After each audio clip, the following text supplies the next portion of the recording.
전라도 땅에서 이름께나 날리던 부잣집, 최대감 댁의 귀한 아드님이 태어난 그 해였습니다. 민식이라 불리게 될 그 아이는 온 집안의 경사였지만 그와 동시에 안채 뒤편 행랑채에서는 비단옷 대신 삼배옷을 걸친 계집종의 몸에서 갓난아이가 울음을 터뜨렸으니 그 아이가 바로 순덕이었습니다. 하늘은 이리도 공평하게 두 생명을 한나란시에 세상에 내보냈지만 땅 위의 법도는 태어나는 순간부터 이들의 운명을 갈라놓았답니다. 민식은 귀한 도련님으로, 순덕이는 대감댁의 어린 여종으로 그리 시작된 두 사람의 인연이었습니다. 신분이야 하늘과 땅만큼이나 차이 났지만 어린 시절은 그러한 차이조차 무색할 만큼 순수하였던 것이었습니다. 어른들 눈에는 도련님과 여종이었지만 둘은 대감댁의 넓고 복잡한 담장 안에서 가장 친한 벗이자 비밀을 공유하는 동무나 다름없었습니다.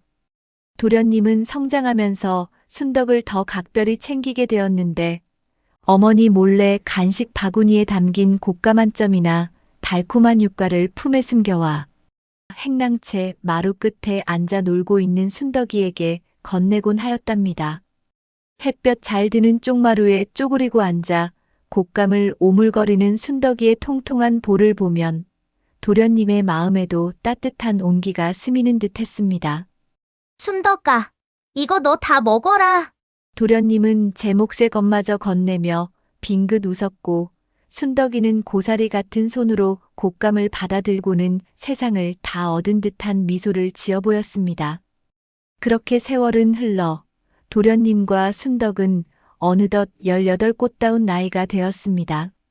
도련님은 이제 부모님의 기대를 한 몸에 받으며 과거를 준비하는 어엿한 선비가 되어 있었지요.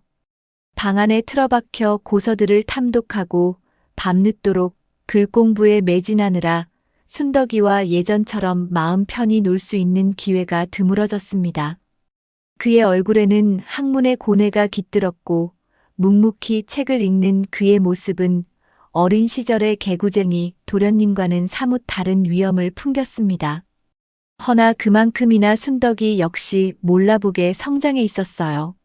어린 시절의 통통하고 앳된 모습은 온데간데 없이 사라지고 이제는 선녀라도 울고 갈 만큼 아름다운 처녀로 변모하였던 것이었죠.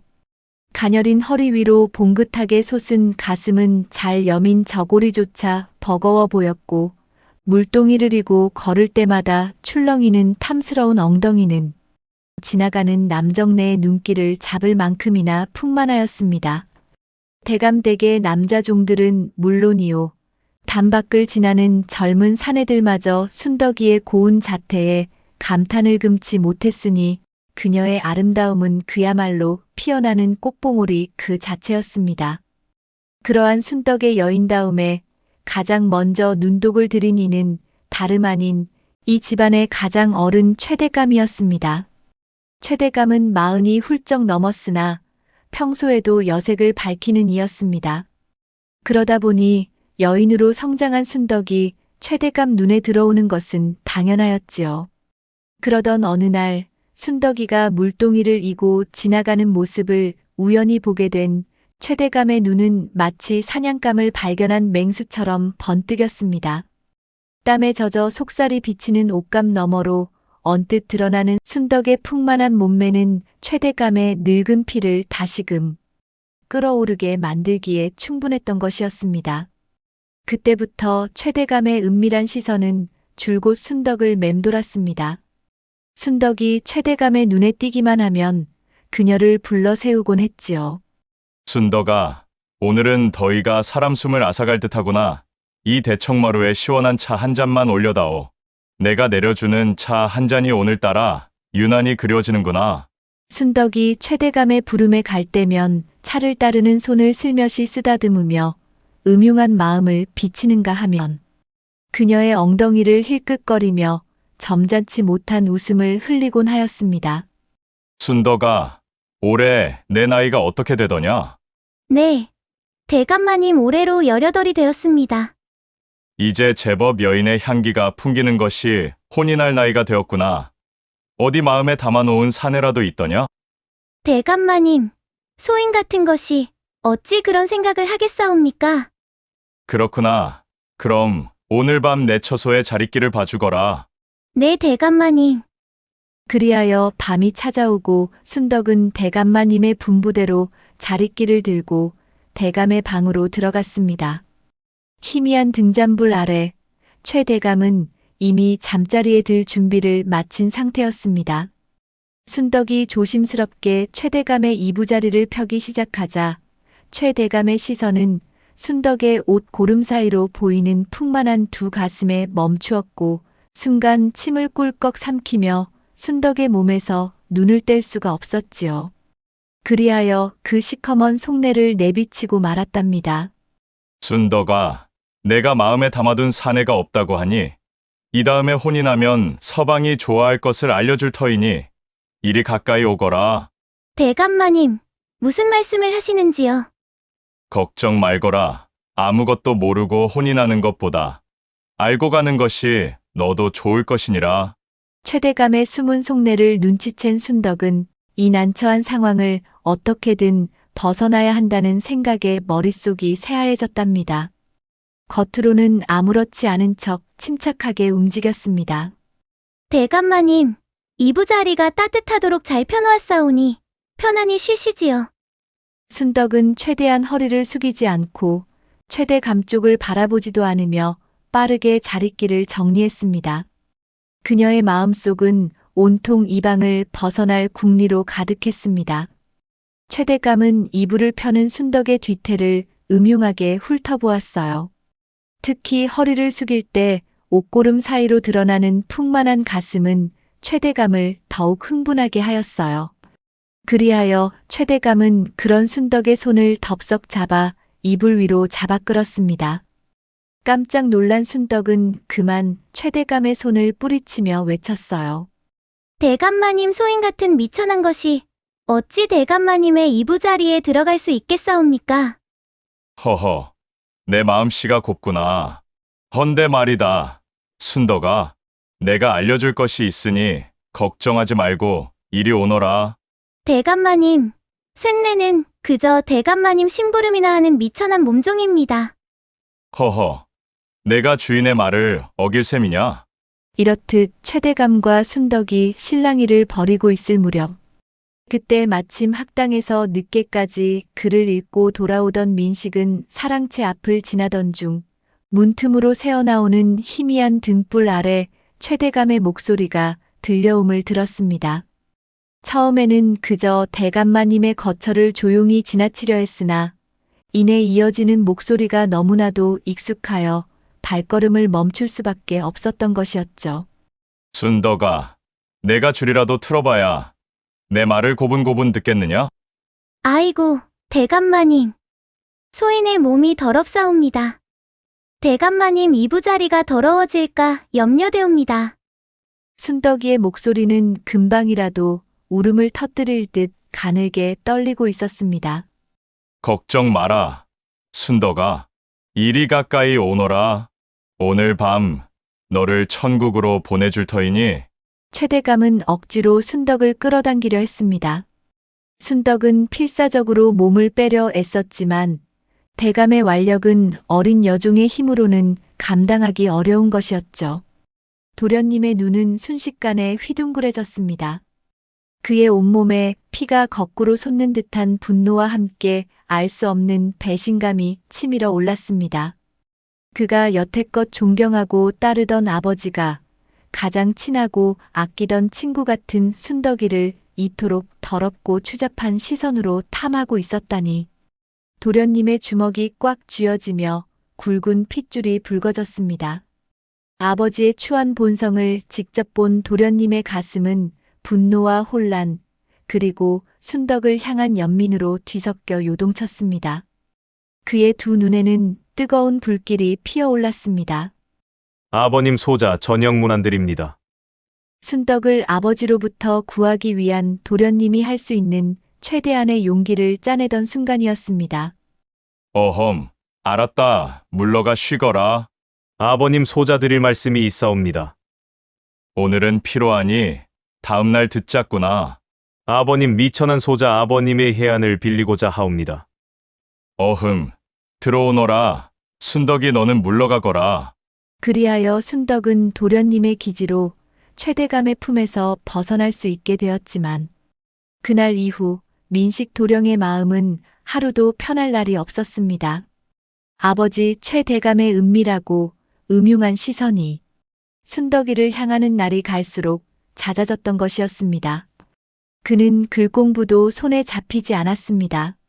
어릴 적부터 동무였던 순덕이가 상처를 받는 것을 참아두고 볼 수 없었지만 아버지를 거역하는 것 또한 불효를 넘어선 불가능한 일처럼 느껴졌으니 그의 갈등은 깊어만 갔던 것이었습니다.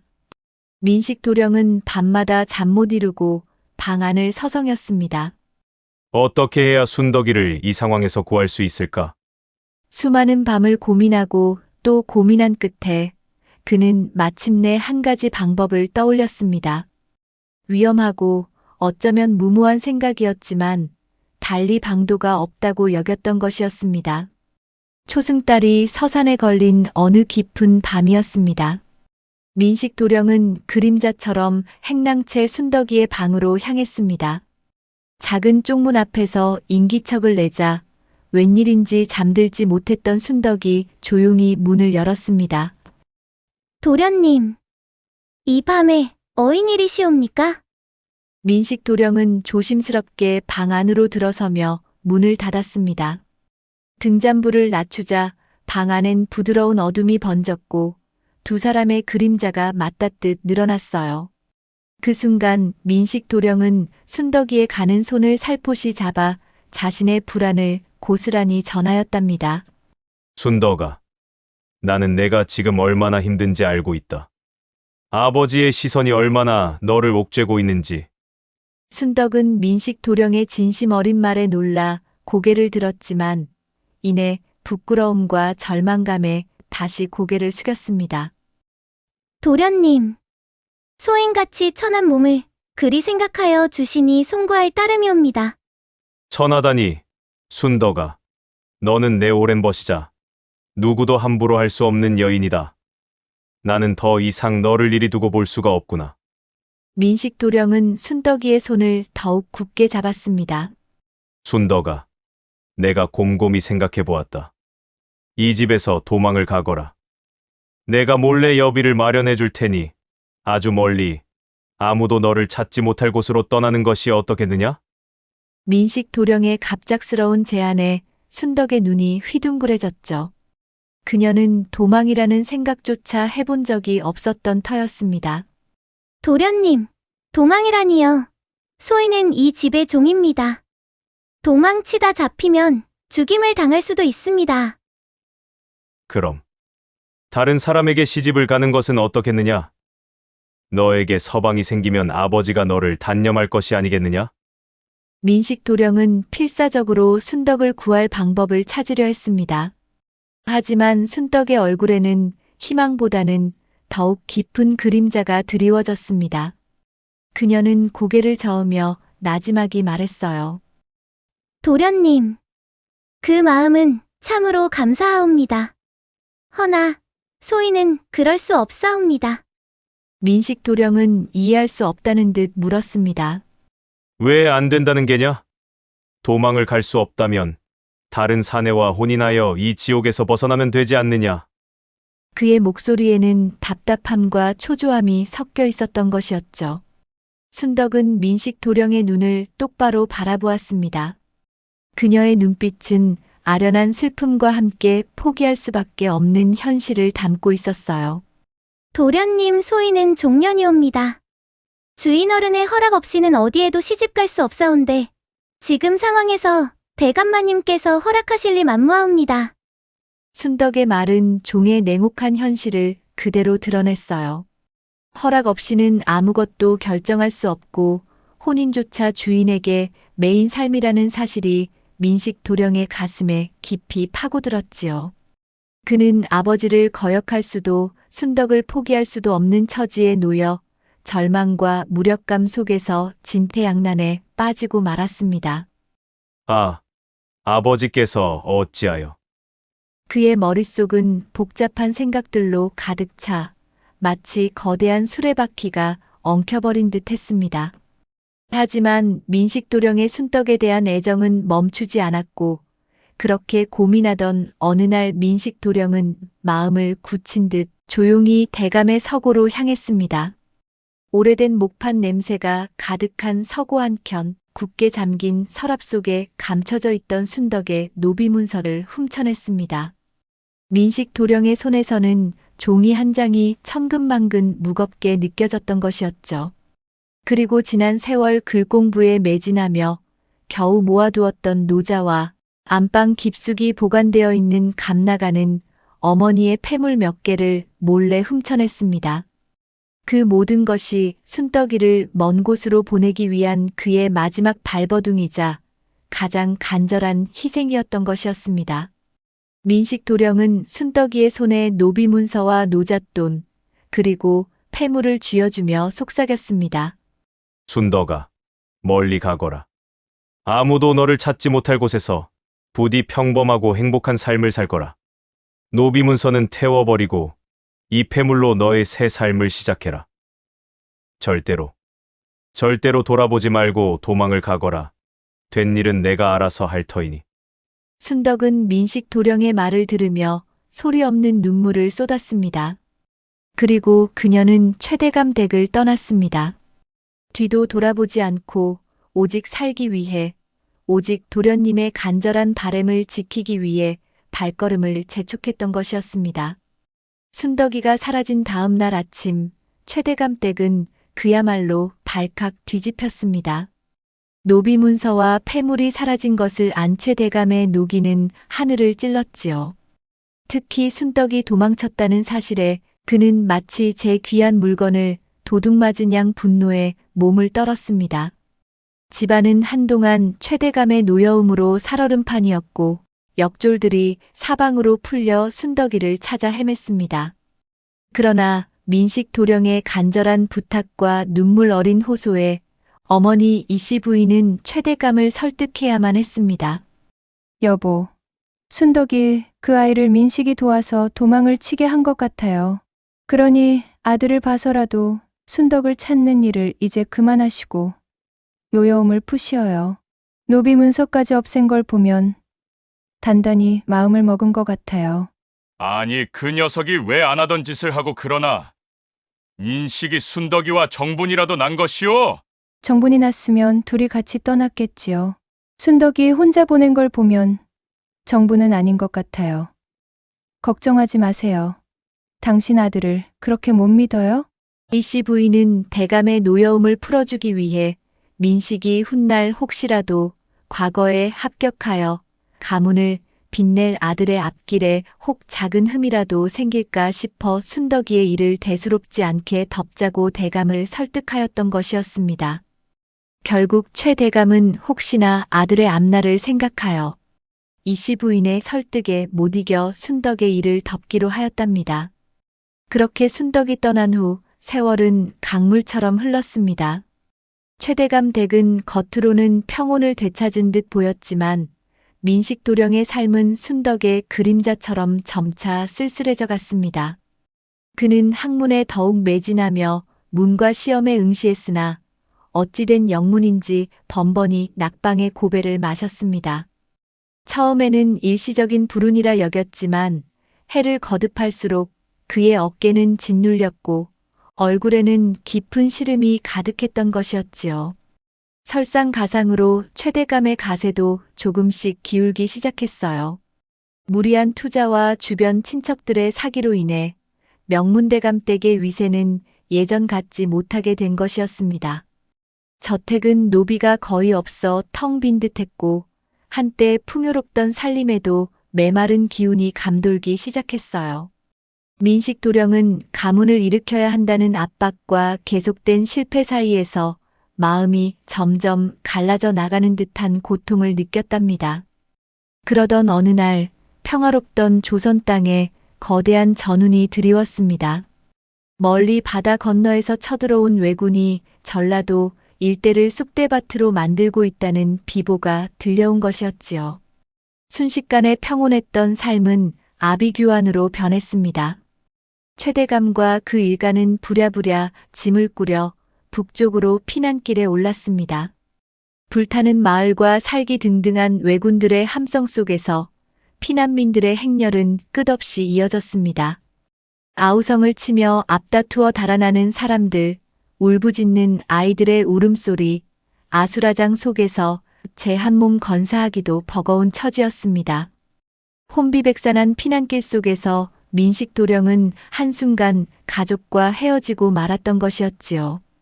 그는 피비린내 가득한 전쟁터 한가운데 홀로 남겨졌습니다. 전쟁을 피해 떠난 걸음은 끝이 보이지 않는 피난길로 이어졌고 그 길에서 느끼는 외로움과 쓸쓸함이 마음을 더 아프게 만들었어요. 옷은 찢기고 신발은 헤어졌으며 굶주림과 두려움이 그의 온몸을 휘감았습니다. 그는 그저 살기 위해 발길이 닿는 대로 걷고 또 걸었습니다. 그러던 어느 날 강원도의 산골 마을 어귀에 쓰러지듯 다다랐습니다. 며칠째 굶은 민식의 눈앞에 연기 모락모락 피어오르는 허름한 주막이 보였지요.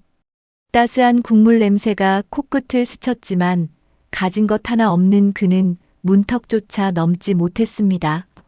주막 앞에 쪼그려 앉은 채 허기를 움켜쥐던 민식의 눈빛은 세상 모든 희망이 사라진 듯 텅 비어 있었지요. 바로 그때였습니다. 매서운 찬 바람이 싱싱 부는 가운데 주막 문이 덜컥 열리더니 한 여인이 함지박 가득 담긴 물을 획 버리고 안으로 들어가던 차였습니다. 누가 문간에 앉아있는 줄도 모르고 뿌린 물은 민식이 앉아있는 쪽으로 튀어 그의 해진 옷을 적셨습니다. 깜짝 놀란 민식은 몸을 잔뜩 웅크렸고 이내 미안함에 뒤돌아본 여인이 말하였지요. 아이고, 이를 어쩌나. 이 추운 날씨에 문간에 사람이 앉아있는 줄도 모르고 물을 버렸으니 옷이 다 젖었겠네.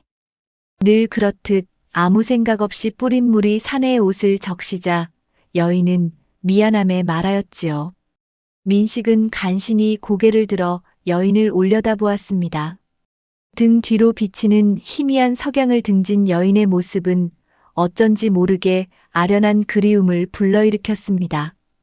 여인은 거짓골로 앉아있는 사내를 훑어보더니 깊은 한숨을 내쉬었습니다.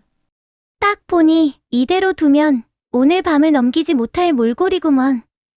게다가 저희 실수로 옷까지 더럽혔으니 어쩌겠수.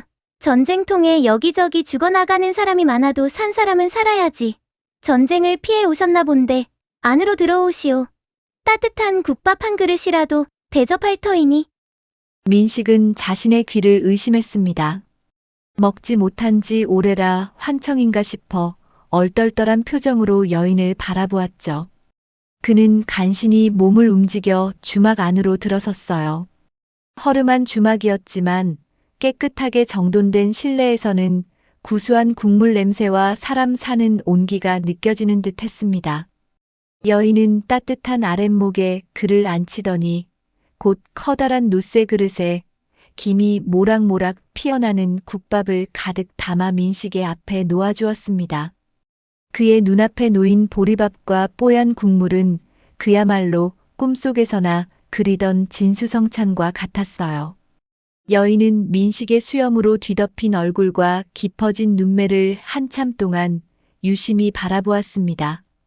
초췌해진 몰골 속에서도 어딘가 모르게 익숙한 이목구비. 여인의 심장이 불현듯 차가워졌습니다. 설마 하는 마음에 그녀의 입에서 떨리는 질문이 흘러나왔습니다. 혹시 전라도 고서 땅 최대감댁의 민식 도련님이 아니십니까? 그 물음에 민식은 국밥을 먹던 숟가락을 놓칠 뻔했습니다. 아무도 자신을 알아보지 못하리라 생각했는데 낯선 땅에 이 여인이 자신의 이름을 부르다니 민식은 깜짝 놀라 여인을 바라보았습니다. 흙먼지로 뒤덮인 그의 눈은 비로소 여인의 얼굴에 가득 서린 슬픔과 그리움, 그리고 알 수 없는 애틋한 감정을 또렷이 마주했지요. 여인은 떨리는 손으로 자신의 옷고름을 풀며 가슴에 찍힌 노비 최대 감댁의 낙관을 보여주었습니다. 도련님, 소인 순덕입니다. 그 말을 듣는 순간 민식의 눈이 번쩍 뜨였습니다. 몇 년 전 노비 문서를 들려 면천을 시켜준 순덕이 이런 곳에서 국밥집을 하고 있었다니 믿기 어려웠던 것이었지요. 세월이 얼굴을 그을리고 손마디를 거칠게 만들었지만 그 맑은 눈빛만은 변함없었습니다. 민식의 눈가에 눈물이 고였습니다. 오랜 세월의 슬픔과 기쁨이 한꺼번에 밀려와 가슴이 크게 흔들렸지요. 도련님, 이렇게 은혜를 갚을 수 있게 되다니 소인 꿈만 같사옵니다. 순덕은 하염없이 흐르는 눈물을 닦으며 그동안의 회포를 풀었지요.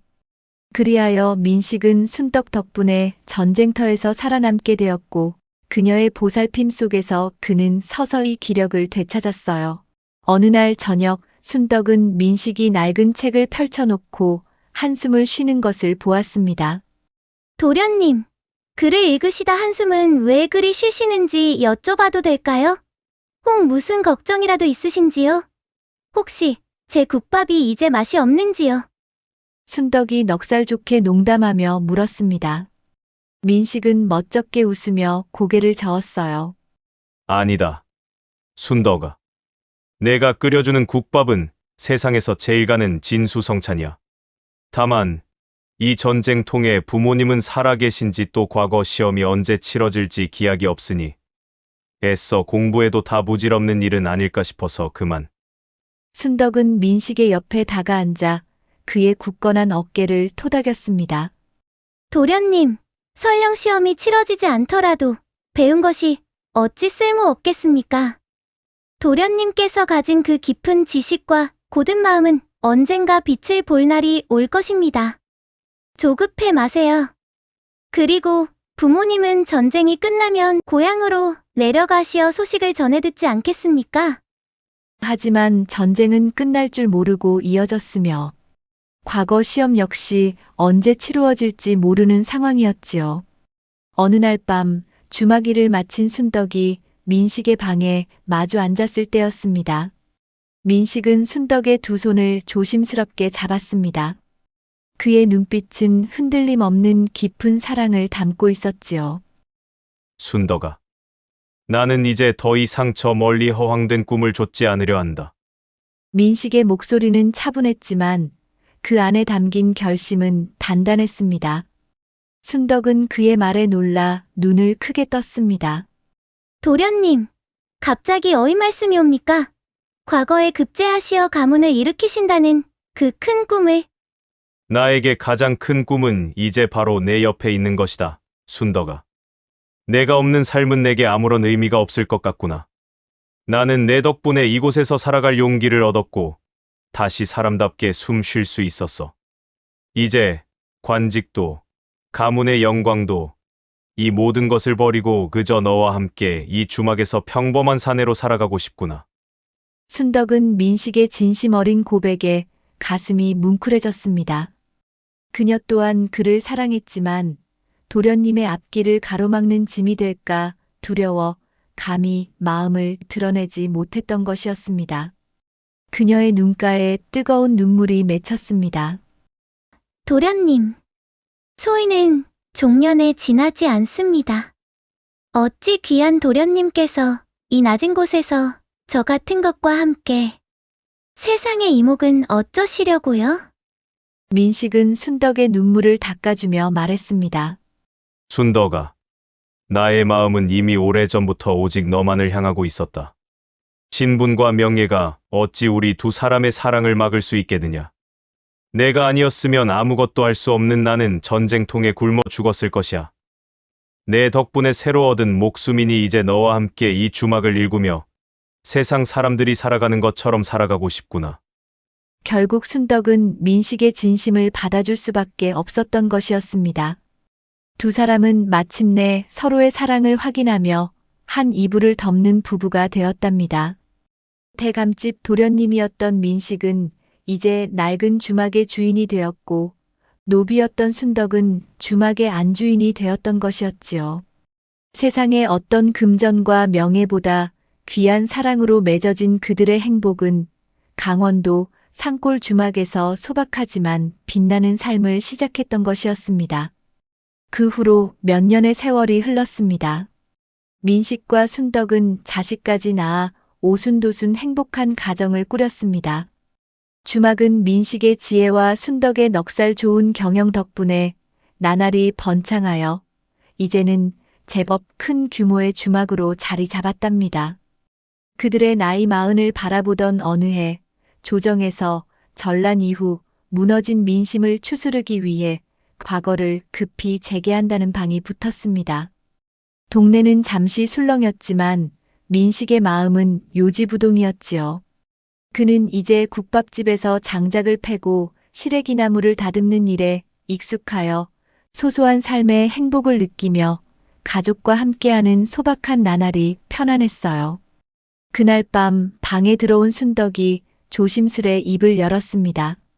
서방님, 과거를 한 번만 보셔요. 이번이 마지막일지도 모르니. 민식은 쓴웃음을 지으며 고개를 저었지요. 과거는 이제 무슨 소용이오. 이렇게 사는 것도 나쁘지 않소. 차라리 이 평안함을 지키고 싶소. 더는 실패하고 싶지도 않고. 그의 목소리엔 두려움과 체념이 뒤섞여 있었습니다. 그러나 순덕은 끝까지 물러서지 않았어요. 그녀는 떨리는 손으로 민식의 손등을 감싸며 속삭였습니다. 서방님, 이번만은 정말 이번 한 번만은 힘을 내보셔요. 그동안 쌓아온 글 공부가 헛되지 않았다는 걸 마지막으로 증명해 보셔요. 과거의 급제라도 하시어야 고향에 계신 부모님을 떳떳이 찾아뵙지 않겠습니까? 저는 서방님 곁에서 뭐든 돕겠사오니 이번 한 번만 시험 준비를 하시는 것이 어떠신지요? 순덕의 간절한 눈빛은 오래도록 민식의 마음을 흔들었고 그 평온하던 삶 위에 다시 작은 파문이 일기 시작했습니다. 결국 순덕의 굳은 믿음과 간절한 응원에 힘입어 민식은 붓을 다시 잡고 오랜 세월 잊고 지냈던 학문을 갈고 닦았습니다. 밤낮 없이 공부하는 그의 옆에는 순덕이 묵묵히 밤샘을 하며 등잔에 기름을 채워주었고 늦은 밤에는 따뜻한 죽을 끓여다 주며 지친 그를 격려했습니다. 아이들 또한 아버지가 공부하는 동안 조용히 글을 읽으며 어머니와 함께 아버지를 응원했습니다. 그리고 마침내 몇 달 후 모두의 염원 속에 민식은 당당히 과거에 급제했습니다. 비록 장원급제는 아니었지만 그의 나이 40에 초시로 관아에 임용되어 관직의 길에 들어서게 되었던 것이었습니다. 그리하여 민식은 자신의 고향 땅에 부임을 요청하여 순덕과 함께 고향으로 내려가 혼자 남아 계신 어머니를 모시고 행복하게 살았다는 이야기입니다. 작은 친절이라도 진심으로 베푼 마음은 세월이 흘러 뜻밖의 복으로 돌아오게 마련이지요. 하찮게 여겼던 인연이 어느 날 귀한 인연이 되어 어려울 때 손을 내밀어 주기도 합니다. 결국 한 번의 따뜻한 배려가 사람과 사람을 이어주는 다리가 되어 서로의 삶을 더 풍요롭게 만든 이야기였습니다.